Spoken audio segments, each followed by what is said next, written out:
আপনার আমার মুহাব্বতের নবী বলতে থাকবেন, আল্লাহ আমার একটা উম্মতকেও জাহান্নামে ফালাইবেন না।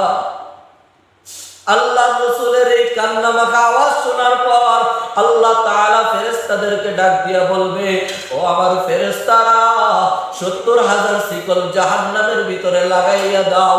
ফেরেশতারা বলতে থাকবে, আল্লাহ ৭০,০০০ শিকল লাগাও, জাহান্নামকে আটকানো যাইতেছে না। আল্লাহ তাআলা তখন ফেরেশতাদেরকে ডাক দিয়া বলবে, ও আমার ফেরেশতারা এই পানিটুকু জাহান্নামের ভিতরে ছিটাইয়া দাও। আল্লাহর ফেরেশতারা যখন পানিটুকু জাহান্নামের ভিতরে ছিটাইয়া দিবে, ছিটানোর সাথে সাথে জাহান্নাম দৌড়ায়া পালাইতে থাকবে। আল্লাহর হাবিব সাল্লাল্লাহু আলাইহি ওয়াসাল্লামের কান্না আর অপরদিকে জাহান্নামের আওয়াজ।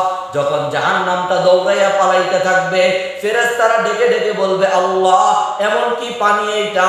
এটা কি আবে হায়াতের পানি, না জমজমের পানি, না হাউজে কাউসারের পানি? আমার আল্লাহ তাআলা তখন ডাক দিয়া বলবে, ফেরেশতারা ফেরেশতা শোন, এটা আবে হায়াতের পানিও না, এটা জমজমের পানিও না, এটা হাউজে কাউসারের পানিও না, এটা হলো আমার গুনাহগার বান্দার চোখের পানি।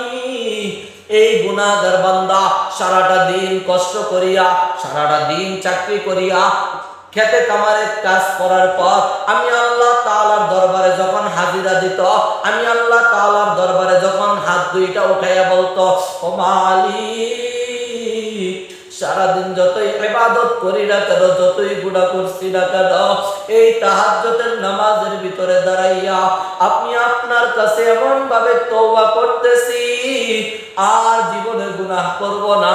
আল্লাহ তাআলা বলবেন, আমার ওই গুনাহগার উম্মতের চোখের পানি